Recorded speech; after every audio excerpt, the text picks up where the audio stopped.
শুধু দর্শক, আমি খন্দকার মাসুদুজ্জামান এবং আমার সাথে আছেন আমাদের চিফ এডিটর। সে 2 দিন আগে আমরা এখানে এসেছিলাম এই থানায়, একটা অভিযোগ করি আমরা। এই ফয়সাল তার মোবাইলটা হারিয়ে যায়, ঠিক তার আজকে বোধহয় 1 সপ্তাহ হয়নি এই থানায় যখন আমরা অভিযোগটা দিই। তারপরে এখন বর্তমান যে ইন্টারনেটের যুগ, আধুনিক অনেক কলাকৌশল আছে, সেই যন্ত্রপাতি ব্যবহার করেছেন ওনারা করে এই মোবাইলটি কোথায় আছে, কার কাছে আছে, কে চালাচ্ছে, তাদের সমস্ত কিছু তারা টাকা কালেকশন করেছেন। এক পর্যায়ে সেই মোবাইলটা তারা উদ্ধার করেছেন।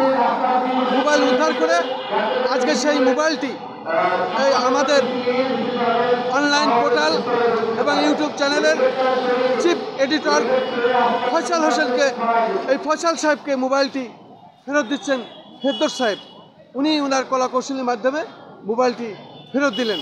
সত্যি এটা একটি বিরল একটি ইতিহাস। আসলে এখন থানা সাধারণ জনতার এবং জনগণের যে বন্ধু, এটাই একটি বিরল সাক্ষী হয়ে থাকলো, সেটাই আমি দেখানোর চেষ্টা করছি। এবং আমি ফয়সাল হোসেনের কাছে জিজ্ঞাসা করছি, ফয়সাল সাহেব আপনার অনুভূতি কি? আপনি যে মোবাইলটা ফেরত পেলেন, একদম নতুন মোবাইল, কত দিয়ে কিনেছিলেন? আপনি যে পেলেন মোবাইলটা, আপনার কী মনে হচ্ছে, আপনার অনুভূতি কী? ধন্যবাদ আপনাকে। আমি 16,000 টাকা দিয়ে মোবাইলটা কিনেছিলাম, 3 মাস হয়েছে। ছিনতাইকারী যখন মোবাইলটি নিয়ে যায় আমি খুব আশাহত হয়েছিলাম যে মোবাইলটা আর পাবো না, কিন্তু একজনের পরামর্শে থানায় এসে সাধারণ ডায়েরি করেছিলাম। ডায়েরি করার 1 সপ্তাহের পর ফেরদৌস সাহেব আমাকে ফোন দিয়েছিলেন যে আপনার ফোনটি পাওয়া গেছে, আপনি থানায় আসেন, এসে নিয়ে যান। আজ আমি থানায় আসার পর যখন মোবাইলটা হাতে পেয়েছি খুবই ভালো লাগছে। আপনারাও আসবেন।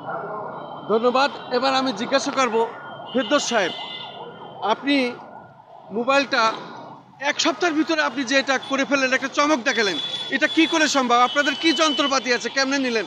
আপনি যদি একটু বলতেন। শাহবাগ থানায় আমরা এসেছি এবং যিনি এই দায়িত্বটা নিয়েছিলেন সেই ফেরদৌস সাহেব এখন কথা বলছেন। ধন্যবাদ আপনাকে। আমি মূলত এই ফোনের ভিডিওগুলো আমার অফিসার ইনচার্জ স্যার আমাকে আমার নামে হাওলা করার পরে আমাদের যে বিভিন্ন ধরনের প্রযুক্তির মাধ্যমে সাইবার ক্রাইম করার পর নম্বর ব্যবহার হচ্ছে, এটা আপনার গ্রামীণ বাংলালিঙ্ক রোগে আমাদের রেকর্ড দেওয়ার পরে আমরা ওইটা অ্যানালাইসিস করি, কে ব্যবহার করছে, এর এনআইডি কার্ড আমরা যদি আমরা ঢাকার ভিতরে হয় দেখুন এই ফোনগুলো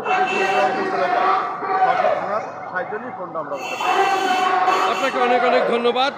শুধু দর্শক, আসলে আমার জীবনে, আমার লাইফে মোবাইল হারাইলে মোবাইল যে থানায় সাধারণ ডায়েরি করলে পারে, বিশেষ যন্ত্রপাতির মাধ্যমে এখন এগুলো উদ্ধার করা যায়। কোথায় কথা বলছে, কে মোবাইল ব্যবহার করছে, এটা একটা নমুনা হিসাবে প্রথম আমি দেখলাম। আমি শাহবাগ থানার সামনে থেকে, এবং যিনি এই মামলাটি নিয়েছিলেন, এই অভিযোগটি নিয়েছিলেন, সেই ফেরদৌস সাহেবের সাথে আমরা কথা বললাম, মোবাইলটা আমরা ফেরত পেলাম। শাহবাগ থানা থেকে আমি খন্দকার মাসুদুজ্জামান।